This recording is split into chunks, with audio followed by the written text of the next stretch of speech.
আছো বন্ধুরা? আশা করি সবাই ভালো আছো, যে যেখানে আছো সবাই ভালো আছো। আলহামদুলিল্লাহ আমিও খুব ভালো আছি। আর্জেন্টিনা চ্যানেলে তোমাদের সবাইকে স্বাগত। চলো আজ যাচ্ছি আমার শ্বশুর বাড়ি। মানে আমাদের তো নিজের বাড়ি থাকি, শ্বশুর বাড়ি যাওয়া হয় না। আর শাশুড়ি মা তো আমাদের কাছে থাকে, সবাই আমাদের ফ্যামিলি ওখানেই থাকে। তো জানি না বাড়ির কেমন অবস্থা আছে, তাই যাচ্ছি আজ ওখানে। তো চলো তোমাদের দেখাই কেমন অবস্থা আছে বাড়ি। তো সব কাজ গুছিয়ে বিছানা পাটি গুছিয়ে রেখে তারপরে আমি যাব এখন আমার শ্বশুর বাড়ি। তো সব গুছাগুছি হয়ে গেছে।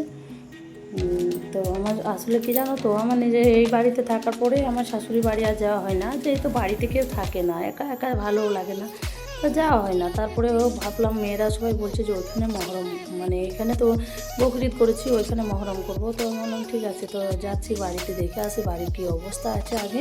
কালকে তোমার ভাইয়া গিয়েছিলো, তো বাড়ির খুব অবস্থা খারাপ, মানে ঘাস হয়ে গেছে সব, কেউ না থাকলে যা হয় সেটা হয়ে গেছে। তারপরে দেখে এসে একটা লোকও লাগিয়েছে।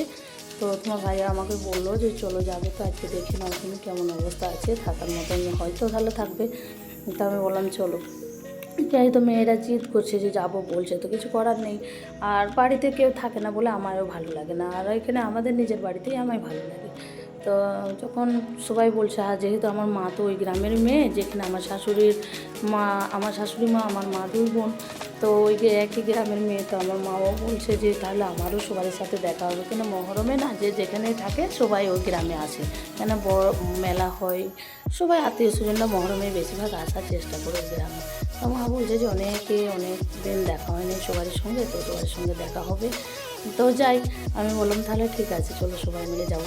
তো রেডি হয়ে রেডি হয়ে গেলাম। রান্না করিনি, মেয়েরা তো ম্যাগি চাউমিন এসব খাবে বললো বড় মেয়ে, আর 3 মেয়েকে রেখে একাই যাচ্ছি, তোমার ভাই আর আমি।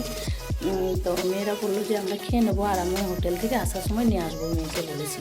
তো চলো তাহলে যাচ্ছি।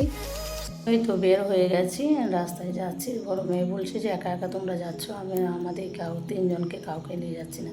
আসলে বাড়ির অবস্থা দেখার পরে যে বাড়িগুলো সব ঠিকঠাক করতে হবে, আবার কারেন্টের তারও ছেড়ে গেছে বলছে, সেগুলো ঠিক করতে হবে। তারপরে যে সাবমার্সিবল আছে, মিনি সাবমার্সিবল, কিন্তু মোটরটা তোলা আছে, সেগুলো আবার ফিট করতে হবে। মানে বাড়িতে না থাকলে যা হয়, আর আমারটা কি কমপ্লিটই থাকে, আমার তো ভাড়া দিয়ে চলে যায়, এই জন্য আমাদের বাড়িতে অসুবিধা হয় না, আসার পরে সব কমপ্লিট থাকে। কিন্তু আমার শাশুড়ি মায়ের বাড়ি তো গ্রামে, তো ভাড়া তো দেওয়া যায় না, ওই জন্যই সব বন্ধ থাকে। তারপরে ভাড়াতেও কেউ থাকেই না, দেখাশোনা করার লোকও সেরকম থাকে না, ওই মামারা যখন তখন রেখে একটু।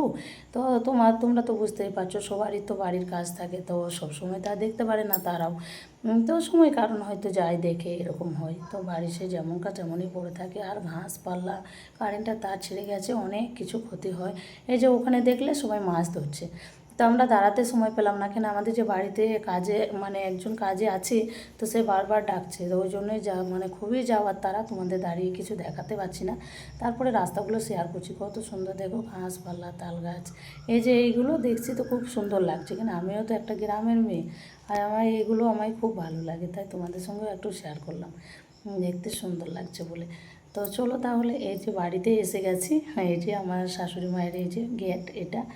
তো ভিতরে একজন কাজ করছে, ভিতরে দরজাটা বন্ধ রেখেছে, ও মানে রাস্তায় দিয়ে সবাই পেরোচ্ছে, তো ওই বলে বয়স্ক লোক। তো দেখো পেছনটা দেখাচ্ছি তোমাদের সাইড থেকে, মানে যে ফাঁকার মধ্যে বাড়িটা অনেকটাই বড়, 6 কাঠা জায়গা। আমার শাশুড়ি মায়ের বাড়ি খুবই বড় জায়গা, আমাদের বাড়ি কিন্তু 3 কাঠা জায়গা।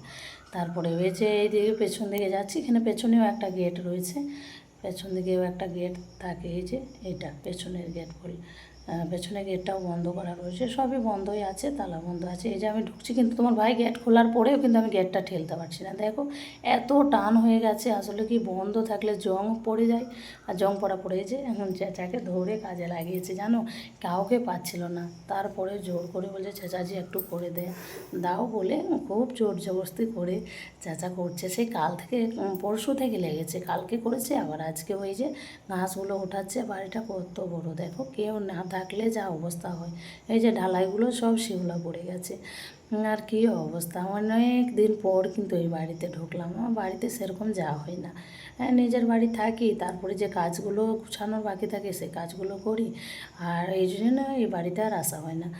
তো খুব ভালো লাগছিল।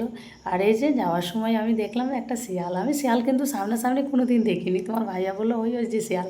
তো আমি ভিডিওটা অন করে তোমাদের সঙ্গে একটু শেয়ার করতে লাগলাম। তো বাড়ি থেকে চলে আসার পথে রাস্তায় দেখছি একটা শিয়াল ধরাচ্ছে। আর দেখতে দেখতে আমার খুব ভালো লাগলো, শিয়াল কখনো সামনে দিয়ে দেখি নাই, তো ওই ছবিতে দেখেছি।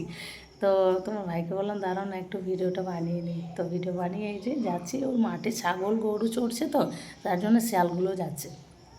আর আমি আজকে অনেকটা শেয়ার করতে পারিনি, কেন সারাদিন বৃষ্টি হচ্ছে, কি ক্যামেরা ধরতেও পারছি না, বৃষ্টিতে ভিজাও যাচ্ছে না। তো আমি কিছুই শেয়ার করতে পারিনি, একটু একটু তোমাদের সঙ্গে শেয়ার করেছি। আমি যখন ওখানে থাকার জন্য যাব অবশ্যই শুভর পুরো শেয়ার করব, যেখানে যাব কী করছি না করছি সব কিছু দেখাবো।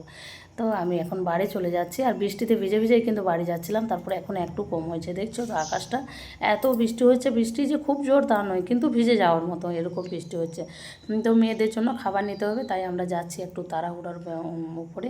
মেয়েরা এমনিতে আছে, ও চাউমিন ম্যাগি আর কতক্ষণ চলবে, তো বিরিয়ানি নেবো ওদের জন্য। আর আমি আমার মামাতো বোনের কাছে খেয়ে নিয়েছি। আল্লাহ হাফেজ, সবাই ভালো থাকবে, সুস্থ থাকবে, দোয়া করবে আমার জন্য।